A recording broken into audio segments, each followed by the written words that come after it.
Baik, kita mulai terlebih dulu dengan diawali membaca sholawat. Sallallahu ala Muhammad, sallallahu alaihi wasallam, sallallahu ala Muhammad, sallallahu alaihi wasallam, sallallahu ala Muhammad, sallallahu alaihi wasallam, sallallahu ala Muhammad, sallallahu alaihi wasallam. Ya Nabi, salam alaika. Ya Rasul, Allah. Ya Habib,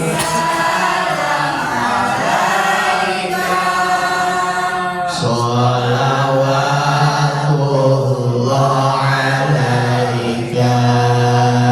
Anta syamsun, anta badrun, anta nurun fawqa nurin. Anta syamsun, anta badrun, anta nurun fawqa nurin. Anta iksiru wa dhali, anta misbahus suduri. Sallallahu Allah, sallallahu.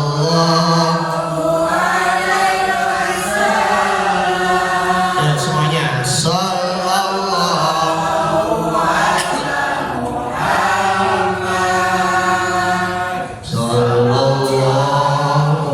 alaihi wasallam. Ya Habibi, ya Muhammad, ya arusal khafiqaini. Ya Habibi, ya Muhammad,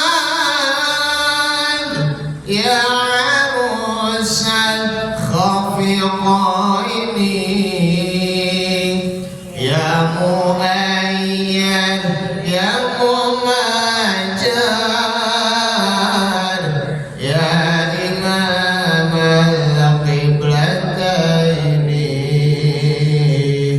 Sallallahu alaihi wasallam, sallallahu Muhammad, sallallahu alaihi wasallam. Assalamualaikum warahmatullahi wabarakatuh.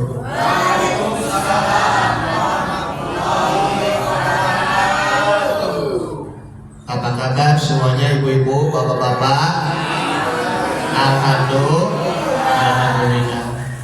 Kangen deh saya sama ibu bapak, sudah berapa bulan ya? Bukan, bukan, belum.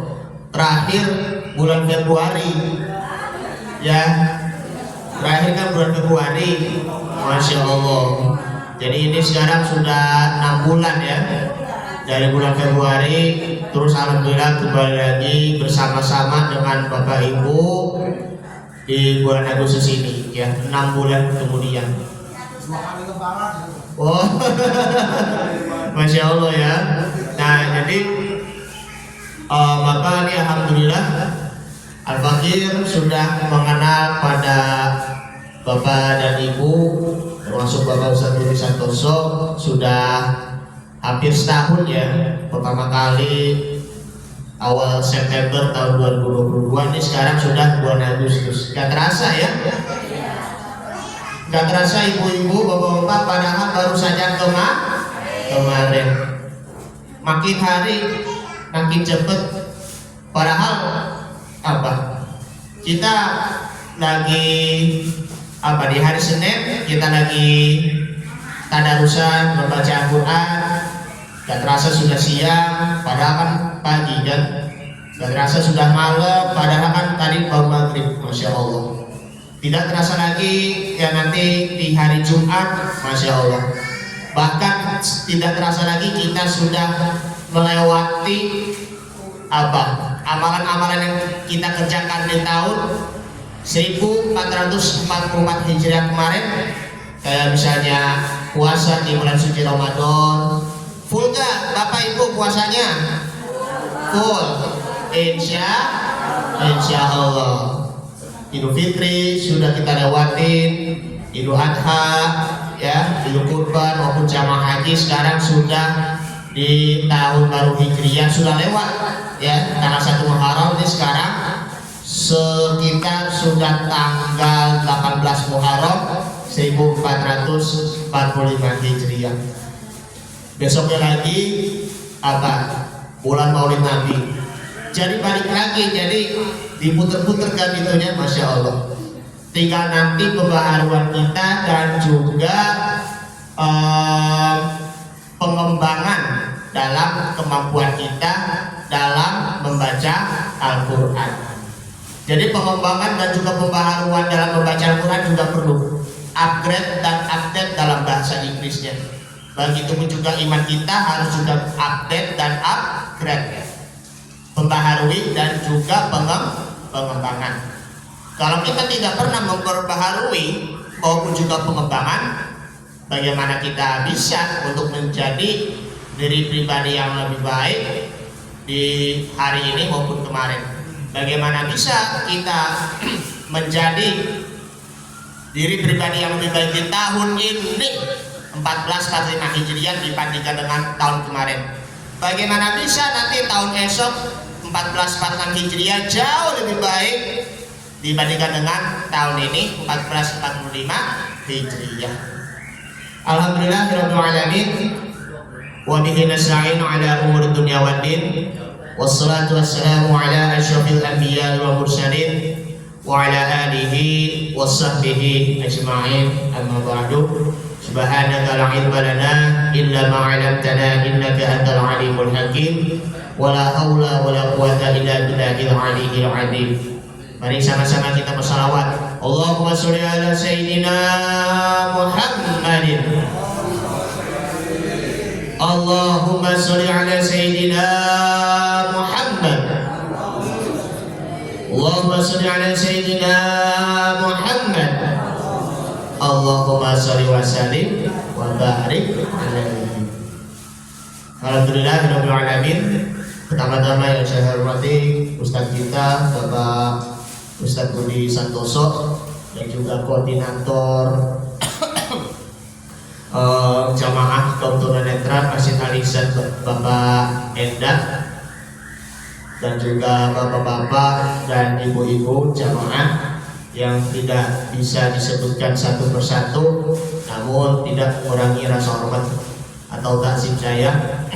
Kita patut bersyukur kepada Allah Subhanahu wa Ta'ala, yang mana Allah masih saja memberikan curahan nikmat kepada kita, baik itu nikmat iman, nikmat Islam maupun nikmat sehat walafiat, sehingga kita dapat berkumpul kembali bersama-sama di taman surga ini, Raudhatul Jannah, dan kita mudah-mudahan kita bisa dapat berkumpul kembali di taman surga yang sesungguhnya. Amin ya rabbal alamin.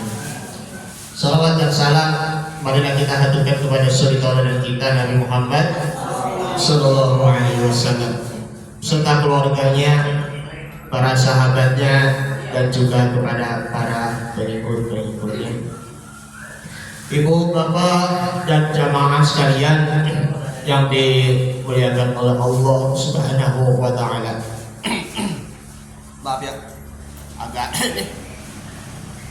Al-Fakir akan menyampaikan tema yang sangat penting sekali bagi kita, karena kita perlu merenungi bersama-sama, bahkan juga kita dapat mengamalkan bersama-sama, bahkan kita bisa menjadikan hamba Allah yang selalu ingat padanya dimanapun dan kapanpun. Maka perlunya kita merenungi bersama, yaitu bahagianya berzikir. Yaitu temanya itu adalah bahagianya berzikir. Kita pasti mengalami kesulitan. Bahkan kita juga pasti merasakan di waktu kebahagiaan. Maka pertanyaannya, di antara dua hal ini, kesedihan maupun kebahagiaan, apakah dua-duanya ini merupakan ujian ataupun nikmat dari Allah Subhanahu wa Ta'ala? Ujian atau nikmat, ibu bapak? Ujian. Apakah itu ujian atau nikmat dari Allah Subhanahu wa Ta'ala? Bukan? Nah, kalau kesedihan pasti ya itu ujian kan, itu fix, sepakat. Sedangkan kebahagiaan, nah ini apakah itu merupakan nikmat atau ujian, ibu-ibu? Nah, nikmat. Masya Allah, tabarakallah. Nah, begini. Kalau kesedihan pasti itu merupakan ujian dari kita. Kalau kebahagiaan itu pun bisa juga dua-duanya, bisa juga ujian, bisa juga dengan nikmat. Kalau kita bersyukur, maka insya Allah kita mendapatkan kenikmatan yang hakiki, mendapatkan kebahagiaan hakiki. Jangan menunggu bahagia dulu baru bersyukur, jangan menunggu tapi bersyukurlah maka Anda bahagia.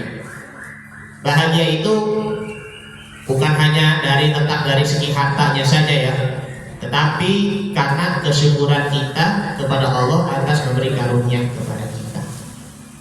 Tapi bisa juga ujian ya ibu-ibu. Kenapa demikian? Kalau kita di waktu kebahagiaan, saat kita bahagia nih ibu bapak, nih kita lagi sehat-sehat, lagi kondisinya kesehatan yang begitu kuat, prima, tapi kita lupa kepada Allah Subhanahu wa Ta'ala. Makanya tuh kalau di waktu sedih, ya dong, kita baru saja dengar, ya Allah, kenapa Engkau memberikan ujian kepadaku seperti ini, ya Allah. Ingat-ingat, bersungguh-sungguh, berzikir, ya kan, beristighfar, sholat 5 waktu, yang rajin-rajin di masjid, begitu kan, Masya Allah.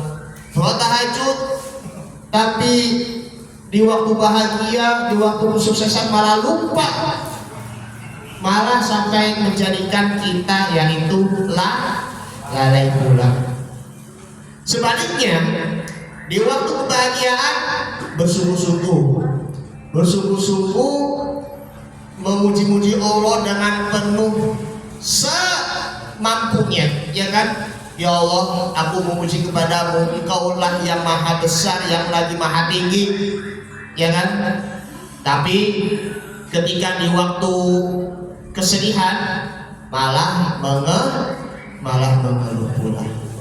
Itulah merupakan ciri orang yang beriman dan bertakwanya itu adalah setengah-setengah.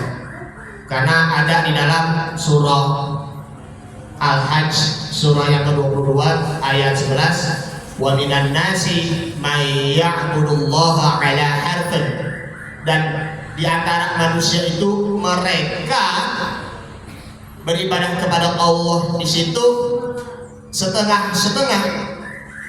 Fa'in asobathu khairu tama'an nabi, dan jikalau mereka itu mendapatkan kebahagiaan ataupun ketenangan, maka dia memuji-mujinya itu Masya Allah bersungguh-sungguh, ya kan?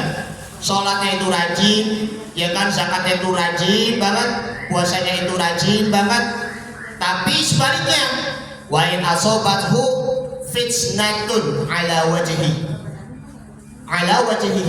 dan jikalau mereka ditimpa musibah, maka mereka itu akan kembali kepada kekufuran, kembali lagi kepada apa? Kemusyrikan, kefasikan, dan juga kedurhakaan. Maka dari itu dua hal ini, baik itu di waktu kebahagiaan maupun juga kesengsaraan, jangan tanggung-tanggung. Ya, di waktu sedih kita tetap taat kepada Allah, di waktu bahagia kita tetap taat kepada Allah Subhanahu wa taala, agar kita tidak melalaikan diri kita sendiri pula. Nah, disitulah kita perlunya untuk bahagianya berzikir. Ya, bagaimana caranya kita berzikir supaya hidup kita bahagia? Coba di dalam surah Ali Imran. Surah Ali Imran itu ayat 192. Bismillahirrahmanirrahim. Inna fi khalqis samawati wal ardi wa ikhtilafil laili wan nahari la ayatin li ulil albab.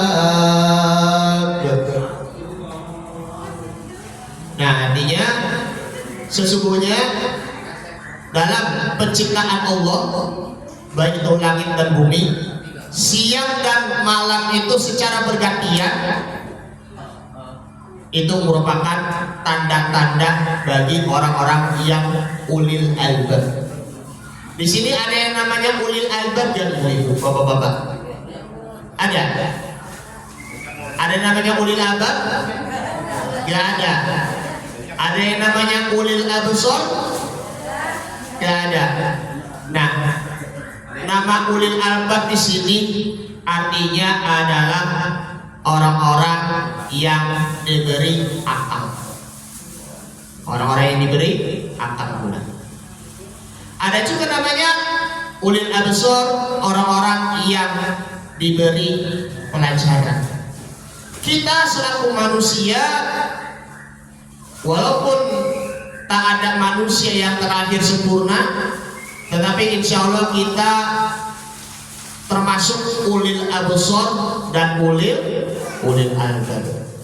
Jadi ulil albab di sini, ya, yakni lanjutannya, alladzina yadhkuruna Allaha qiyaman wa qu'udan wa 'ala junubihim wa yatafakkaruna fi khalqis samawati wal ardh rabbana ma khalaqta hadza batila subhanaka fakina 'adzaban nar. Allah. Nah, coba lagi. Rabbana ma khalaqta hadza batila subhanaka fakina 'adzaban nar. Nah, seperti itu.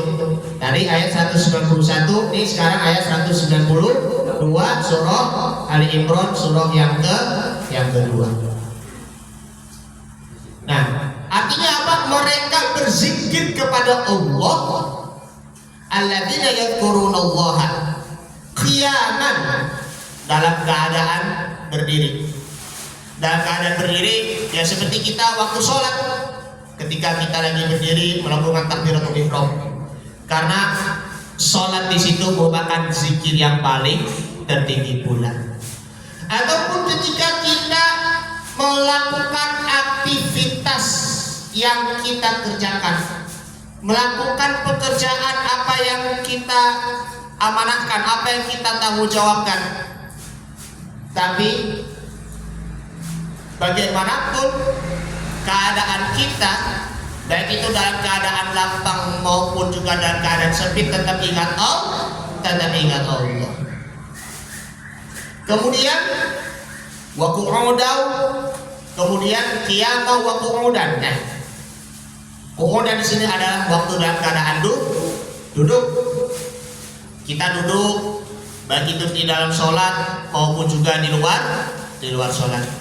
Makanya memang sih ya tantangan kita di situ, jangan sampai kita melakukan angan-angan, jangan sampai kita melakukan mikirin yang tidak, mikirin yang kotor, apalagi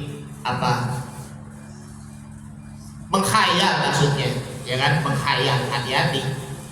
Karena itu kalau dengan menghayal di situ nanti setan dapat merasuki diri kita sehingga kita jadi berhalusinasi dan kita tidak bisa menjalani hidup sesuai dengan realita kehidupan. Bahkan tidak akan pernah mensyukuri nikmat Allah kepada kita. Apalagi ketika lagi, kalau ibu-ibu lagi memberikan ASI, ya kan, menyusui anak, ya kan, ketika lagi menyusui anak sembari berzikir subhanallah walhamdulillah wala ilaha illallah wallahu akbar wala haula wala quwwata illa billahil aliyyil azim. Seperti itu, ya. Begitu juga dengan bapak-bapak, ketika bapak lagi kerja sembari berzikir, baik itu di waktu pagi, siang maupun sore, maka insya Allah bapak selalu berada di dalam naungan Allah Subhanahu Wa Taala dan urusannya akan dipermudah. Dan kita tidak perlu takut dalam menghadapi tantangan kecuali kita hanya takut kepada Allah Subhanahu Wa Taala. Zikir dengan sendirian itu ketika di waktu duduk aja. Yang lebih afdalnya itu di waktu qiyamul lail, terlebihnya di waktu tahajud. Maka insya Allah kita akan mendapatkan merasakan air matanya yang begitu merimpih. Karena dengan mengalirnya air mata ibu ketika berzikir dalam keadaan duduk menangis, itu pertandanya untuk Allah Subhanahu Wa Taala masih sayang kepada kita. Itulah yang dijadikan kita sebagai hamba pilihan Allah, min ibadillahi sholihin, termasuk hamba-hamba Allah yang soleh pula. Kemudian wa ala junubihim, dalam keadaan berbaring ataupun tidur. Ketika kita tidur, ya kan, sebelum kita tidur hendaknya kita berwuduk terlebih dahulu. Ya, kenapa demikian?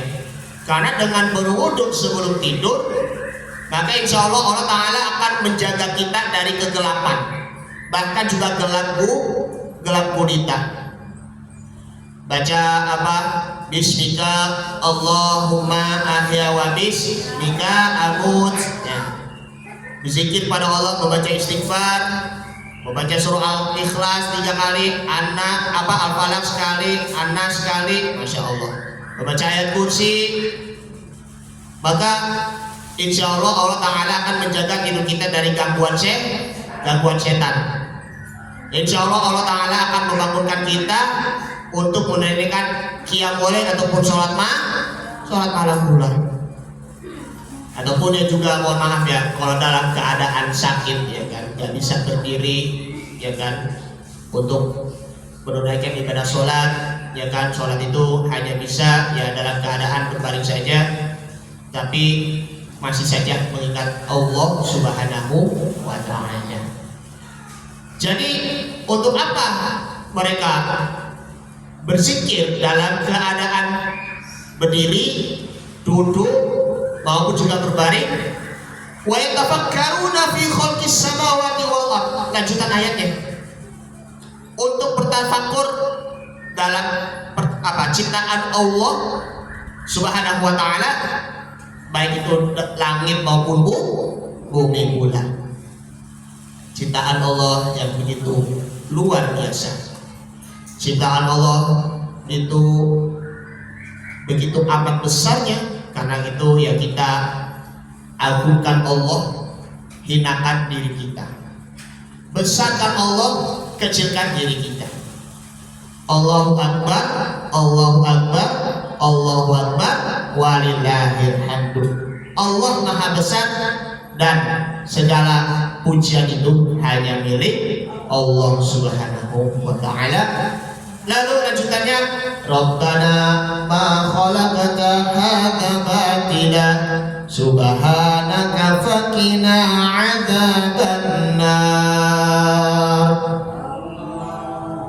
Ya Tuhan kami, tiadalah Engkau menciptakan ini sia-sia, dan lindungilah kami dari siksaan api neraka. Jadi ulul albab di sini yakni adalah orang yang cerdas, baik itu dari secara spiritualnya, kemudian intelektualnya, maupun juga emosional kita. Cerdas dari segi agama, dari kecerdasan, dan juga emosi kita, mood kita, dan juga perasaan kita. Maka dari itu ulul albab di sini mempunyai ciri khas, yaitu berzikir ketika berdiri, tidur maupun duduk, dan bertafakkur tentang perubahan malam dan siang pula. Sebenarnya sih ada ayat tentang ulul albab di situ, terdapat di dalam surah Ar-Ra'd. Surah Ar-Ra'd sini surah yang ke-13 dari ayat 19 sampai ayat 22. Bismillahirrahmanirrahim.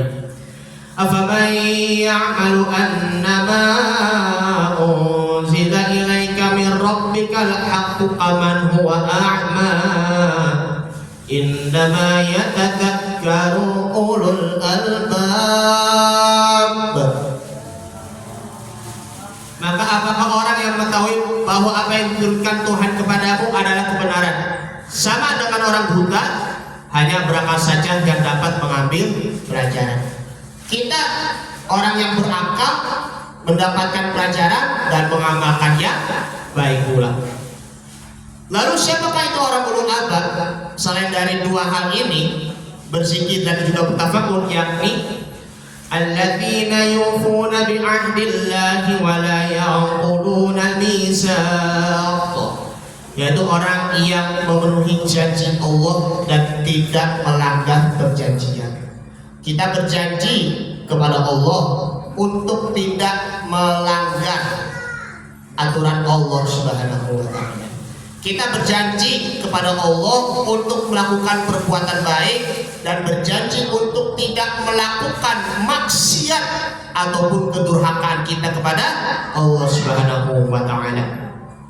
Kemudian walladzina yasiluna ma amara Allah bihi an yusala wa yakhshawna rabbahum wa yakhafuna su'al hisab.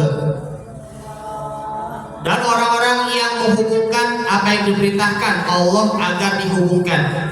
Maksudnya apa? Silaturahim dan juga tali persaudaraan antar sesama manusia. Makanya di tahun baru Hijriah ini, walaupun sudah lewat, kita tingkatkan iman kita dan tingkatkan ukhuwah Islamiyah, tingkatkan tali persaudaraan antar sesama kaum muslimin. Jangan di antara kita kalau berbeda pandangan malah terpecah belah. Jangan di antara kita kalau berbeda paham fikih malah terpecah belah juga. Jangan berbeda-beda dalam persoalan apa? Mohon maaf, politik, tapi malah terpecah belah pula. Makanya memang sih ya, perbedaan itu adalah indah. Memang perbedaan itu adalah hak kita, tetapi kita tegakkan kesatuan dan juga melunturkan perbedaan. Karena itu Allah Subhanahu wa Ta'ala berfirman, wa'tasimu bihablillahi jami'an wa la tafarraqu. Itu surah Ali Imran ayat 102. Dan berpegang teguhlah dengan tali Allah, agama Allah, janganlah engkau memecah belah belah. Ataupun di ayat lain, an aqimud dina wa la tatafarraqu fihi, tegakkanlah agama dan janganlah engkau memecah belah belah. Hati-hati, kalau kita terpecah belah karena perbedaan, maka khawatirnya akan memutus tali silaturahim antar sesama, akan menimbulkan permusuhan. Maka Allah Subhanahu wa taala mengancam kepada orang yang memutus tali silaturahim karena perbedaan, bahwa Nabi Muhammad SAW bersabda, la yadkhulul jannata qati'in rahim, tidak akan masuk surga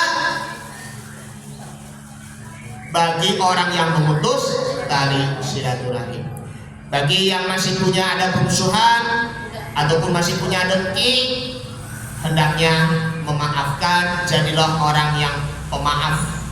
Karena dengan pemaafnya di sini kita bisa membangun lagi hubungan silaturahim kita dan menyambung kembali tali silaturahim dan menguatkan kembali tali ukhuwah Islamiyah. Masya Allah.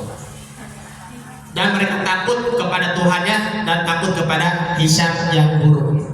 Nah, karena semua amal perbuatan kita, tubuh kita, hati kita akan dipertanggungjawabkan oleh Allah Subhanahu wa taala. Jangan engkau mengikuti sesuatu yang tidak ada sumber, yang tidak sesuai dengan ketentuan Allah dan Rasulnya, yang tidak sesuai dengan Al-Quran dan hadis, maka semuanya itu akan dipertanggungjawabkan oleh Allah Subhanahu wa taala. Karena ada dalam firman-Nya surah Al-Isra ayat 36, wala taqfu ma laysa laka bihi ilmun innas sam'a wal absara wal fuada kullu ulaika kana anhu mas'ula. Janganlah engkau mengikuti sesuatu yang tidak tahu sumber dari mana, apakah itu dari Al-Quran ataupun dari hadis, apakah itu hanya sekedar mohon maaf taklid buta, mengikuti yang tidak jelas. Karena sesungguhnya penglihatan absar innas sam'a, pendengaran, absar penglihatan, wal fuada maupun hati nuraninya, kullu ulaika kana anhu mas'ula, karena semuanya itu akan dibertanggungjawabkan oleh Allah ketika di akhirat nanti. Kemudian ayat selanjutnya, walladzina sabaru batigha'a wajhi rabbihim wa aqamus sholata wa anfaqu mimma razaqnahum sirran wa 'alaniyatan wa yadra'una bil hasanati sayyi'ata ulaika lahum 'uqbad dar. Dan orang yang sabar karena mengharap keridhaan Tuhannya. Nah, ulul albab maupun juga ulul absar, pasti kita sabar dan mengharap keridhaan Tuhannya. Karena itu sabar maupun juga ridho itu beda tipis dalam definisi atau pengertiannya. Kalau sabar, dia itu menahan diri dari segala kepahitan dan berharap kepahitannya itu akan hilang pula. Kalau sedangkan ridho, dia menahan diri dari rasa kepahitan yang ada di dalam hati, tetapi tidak mau berharap kepahitan yang di dalam hatinya itu hilang. Yang penting jalani saja apa adanya, ibarat air jernih mengalir yang terus mengalir, ya kan? Air jernih yang terus mengalir, maka dengan sendirinya rasa kepahitan di situ akan hilang dengan sendirinya. Makanya itu kalau kita benar-benar sabar, benar-benar ridho, maka kita bisa mendapatkan keridhaan dari Tuhannya oleh Allah Subhanahu wa taala. Kemudian yaitu tadi ya waladzina sabaru ibtigha'a wajhi rabbihim wa aqamus sholata, melaksanakan sholat. Jadikanlah sholat itu sebagai alat apa? Pengaduan kita. Karena apa? Fafirru ilallah. Kita bisa mengadu kepada Allah Subhanahu wa taala melalui dari sholat. Kemudian kita bisa mengadu kepada Allah melalui qiyamul lail, bahkan kita bisa bersujud pula. Karena bersujud itu kita bisa membisikkan kepada Allah Subhanahu wa taala apa yang kita minta. Dengan kita bersujud ini, dengan kita membisikkan kepada Allah, maka nanti Allah taala akan memberikan pengabulan hajat kepada kita, akan kabulkan dan menerima hajat permohonan kita.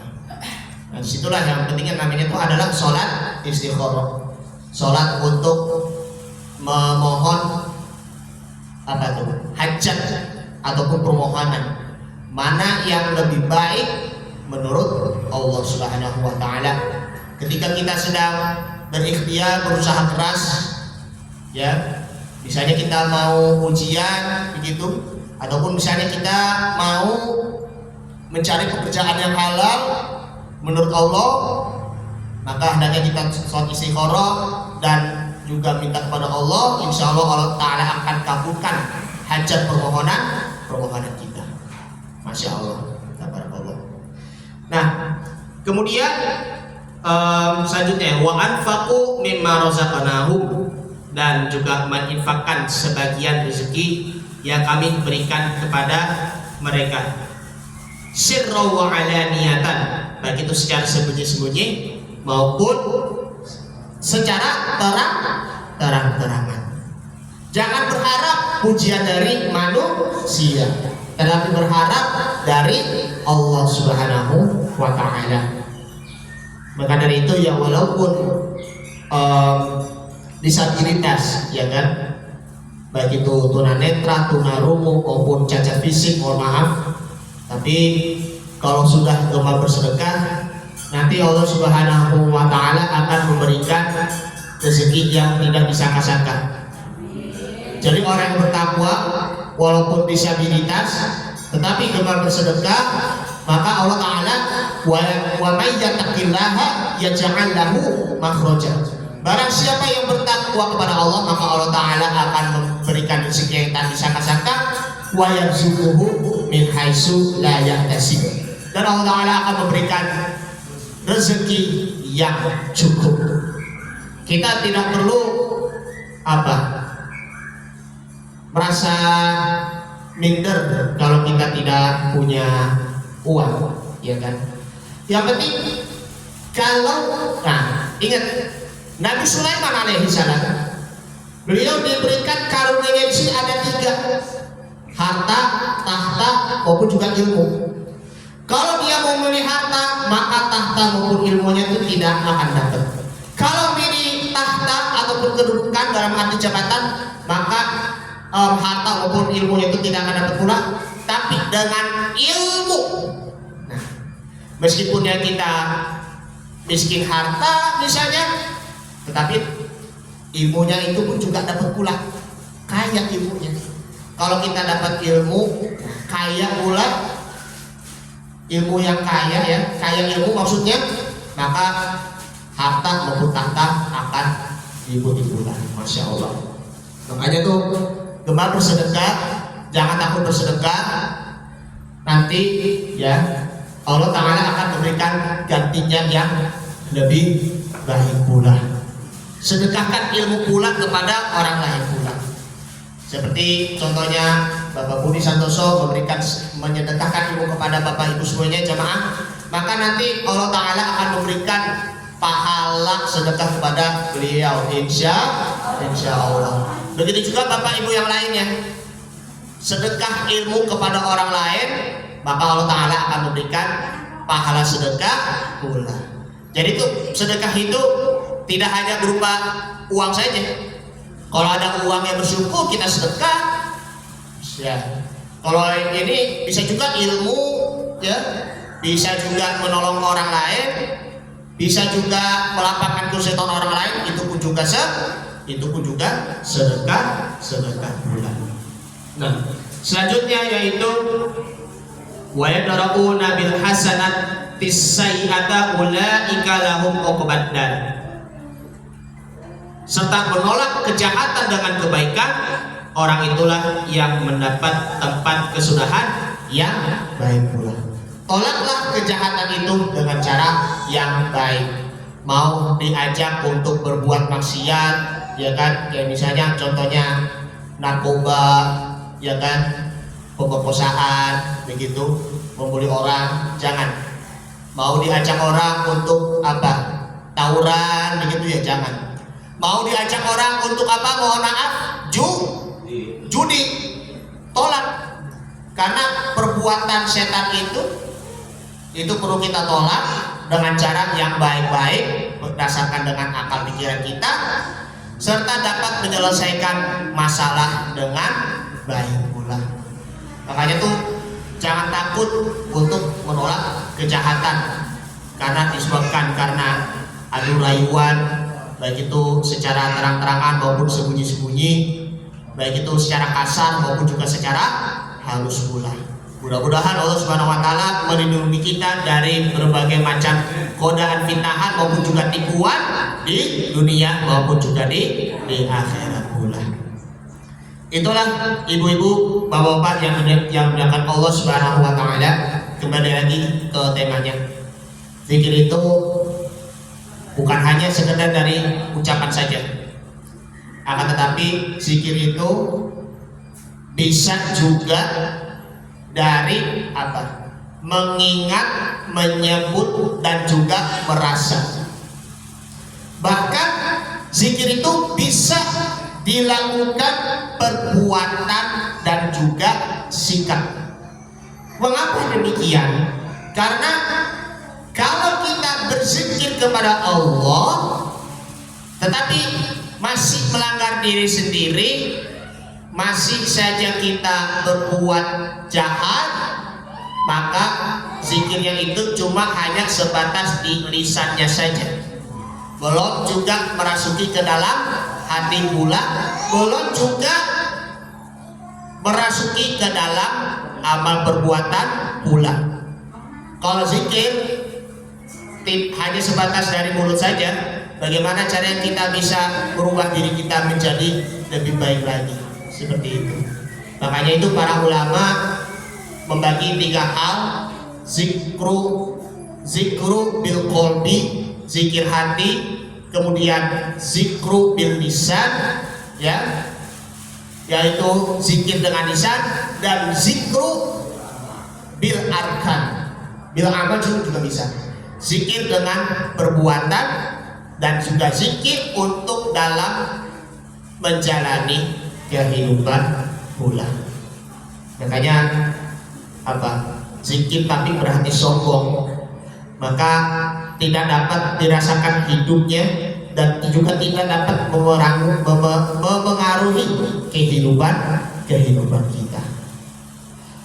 Coba misalnya kita mengucap kalimat la ilaha illallah Muhammadur Rasulullah, bukan hanya sebatas mulut, tapi hatinya juga bertauhid, tetapi juga perbuatan kita untuk bertauhid, sehingga dapat melahirkan perilaku yang islami pula.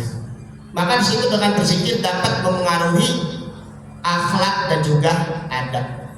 Kalau zikir kita dapat merasuki semua, mulut, hati maupun perbuatan, maka insya Allah kita menjadi orang yang berakhlakul karimah, berakhlak yang mulia pula.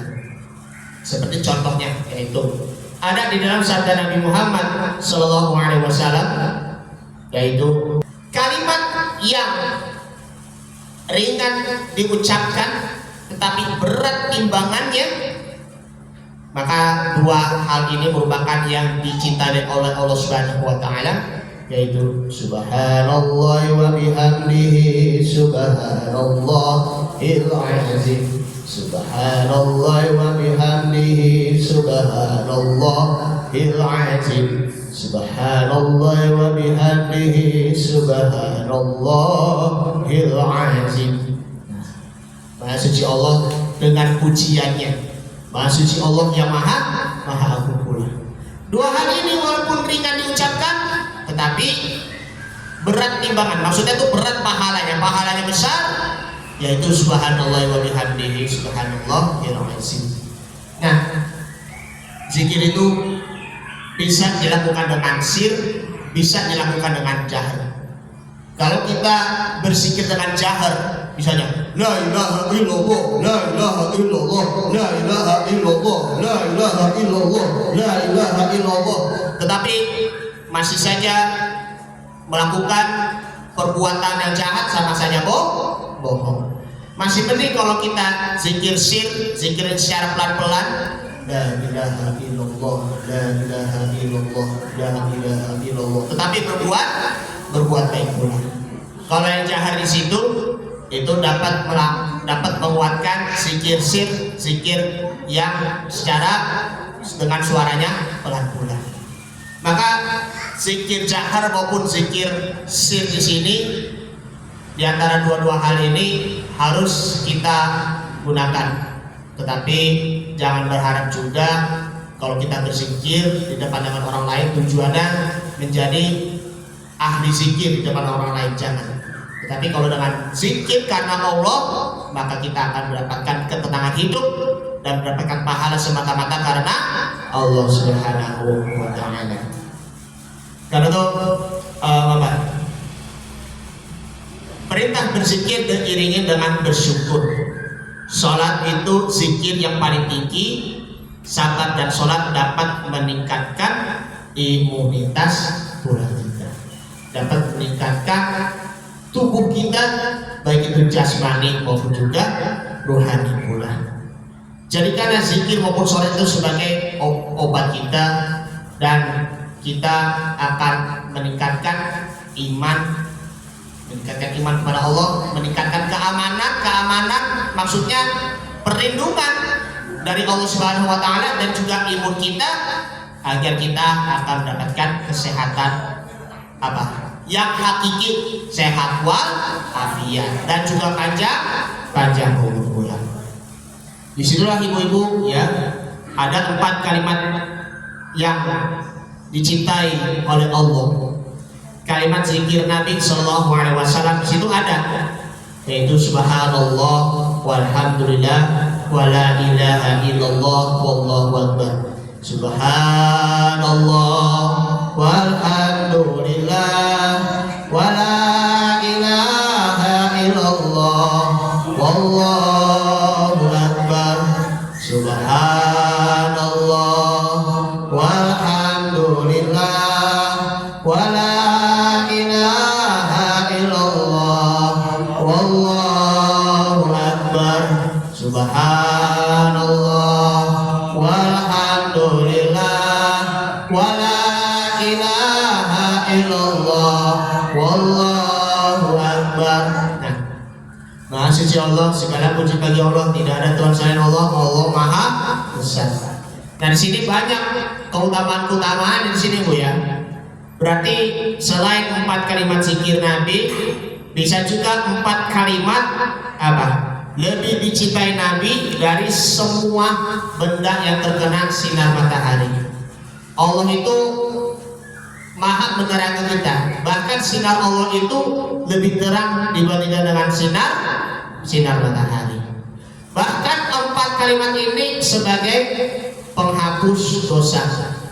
Maka Nabi SAW bersabda, barang siapa yang mengucap kalimat subhanallah walhamdulillah wala ilaha illallah wallahu akbar, maka Allah Ta'ala akan menghapus segala dosa-dosanya, walaupun dosanya itu sebuih lautan, seluas lautan.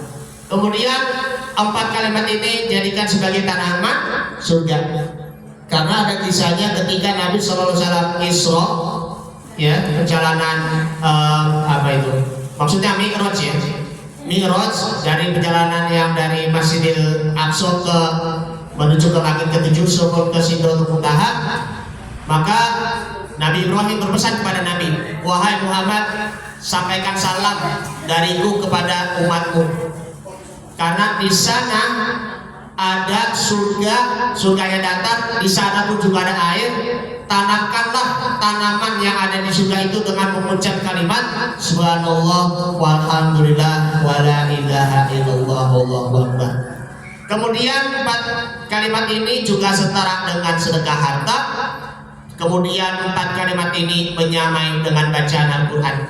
Karena ada suatu kisahnya, ada seseorang yang tidak mampu menghafal Al-Quran 30 juz misalnya, maka Nabi SAW memerintahkan kepada salah seorang sahabatnya yaitu membaca 4 kalimat tersebut, subhanallah walhamdulillah wala ilaha illallah wallahu akbar. Bahkan 4 kalimat ini diucapkan hamba Allah paling utama dan paling tinggi derajatnya, kedudukannya. Bahkan 4 kalimat ini akan didengar oleh Allah Subhanahu wa taala di arsy. Ketika mengucapkan kalimat tersebut, maka dengan ucapan ini sampai ke arsy, sampai Allah mendengar ucapan kita. Karena Allah itu Sami'un Basir. Allah itu Maha melihat, Maha mendengar pula. Bahkan kalimat ini dipilih oleh Allah untuk hamba yang soleh, kemudian sebagai perisai dan pelindung dari api neraka, kemudian yang berat timbangannya, yang berat di timbangan Allah, dan yang terakhir kalimat yang mendatangkan balasan dan pahala yang hebat.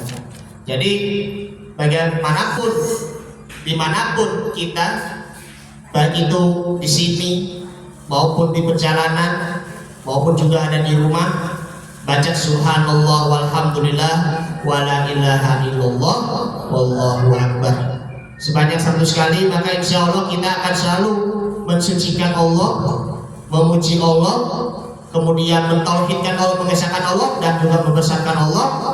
Maka insya Allah kita akan menjadi hamba Allah yang taat dan menjadi hamba Allah yang bersyukur pula. Amin ya rabbal alamin. Ibu-ibu, bapak-bapak yang dimuliakan Allah Subhanahu wa taala, dari penjelasan-penjelasan di atas di sini adalah bahagianya berzikir itu terletaknya ada di dalam ketenangan hati kita. Alladzina amanu wa tatma'innu qulubuhum bi dzikrillah ala bi dzikrillahi tatma'innul qulub. Ketahuilah orang-orang yang berzikir di situ, maka hatinya akan menjadi tenang. Ketahuilah berzikir kepada Allah, maka hati kita akan menjadi tenang, hidup kita akan menjadi tenang, dan insya Allah bahagia selamanya, baik itu bahagia dunia dan maupun juga bahagia hakiki di akhirat pula. Amin ya rabbal alamin. Kemudian kalau kita berzikir, insya Allah apa? Hatinya senang, hatinya tenang, dan insya Allah imannya menang. Amin ya rabbal alamin. Baik, ini saja yang akan saya sampaikan. Mohon maaf bila ada kekurangan dan kesalahan dari saya. Dibuka mohon maaf kalau ada kata-kata yang kurang berkenan, baik itu dari lisan maupun juga perbuatan. Dibukakan pintu maaf yang sebesar-besarnya dan juga seikhlas-ikhlasnya. Yang benar hanyalah dari Allah, yang salah dari saya sendiri. Terima kasih. Wallahu muwaffiq ila aqwamit thoriq. Assalamualaikum warahmatullahi wabarakatuh. Hari ini sama-sama kita berdoa ya ibu ya. Kita berdoa kepada Allah Subhanahu wa taala. Mudah-mudahan nanti ya kedepannya Al-Fakir saya bisa bertemu lagi dengan Bapak Ibu di lain waktu akan datang, dan terus berkenan untuk meningkatkan dan juga menguatkan tali silaturahim kita. Bismillahirrahmanirrahim. Alhamdulillahirabbil alamin. Allahumma shalli ala sayyidina Muhammad. Allahumma shalli alaihi wa sallim. Rabbana ighfir lana dhunubana wa liwalidayna warhamhum kama rabbawna shighara wa li jami'il muslimina wal muslimat wal mu'minina wal mu'minat al ahya'i minhum wal amwat bi rahmatika ya arhamar rahimin. Allahumma aghnina bil ilmi wa zayyina bil hilmi wa akrimna bit taqwa wa jamilna bil afiyah. Ya Allah, berilah panjang umur dan sehat selalu pada jamaah kami tunanetra yang ada di sini. Berilah rezeki yang berlimpah pada mereka dan berilah bekal mereka dengan penuh ketakwaan kepada-Mu ya Allah. Allahumma inna na'udzubika min 'ilmin la yanfa' wa qalbin la yakhsha wa du'ain la yusma' wa nafsin la tashba'. Ya muqallibal qulub tsabbit qulubana 'ala dinik, ya muqallibal qulub tsabbit qulubana 'ala ta'atik. Rabbana atina fid dunya hasanah wa fil akhirati hasanah wa qina 'adzabannar. Sallallahu alaihi wasallam Muhammadin wa ala alihi wa sahbihi wasallam. Walhamdulillahi rabbil alamin. Assalamualaikum warahmatullahi wabarakatuh.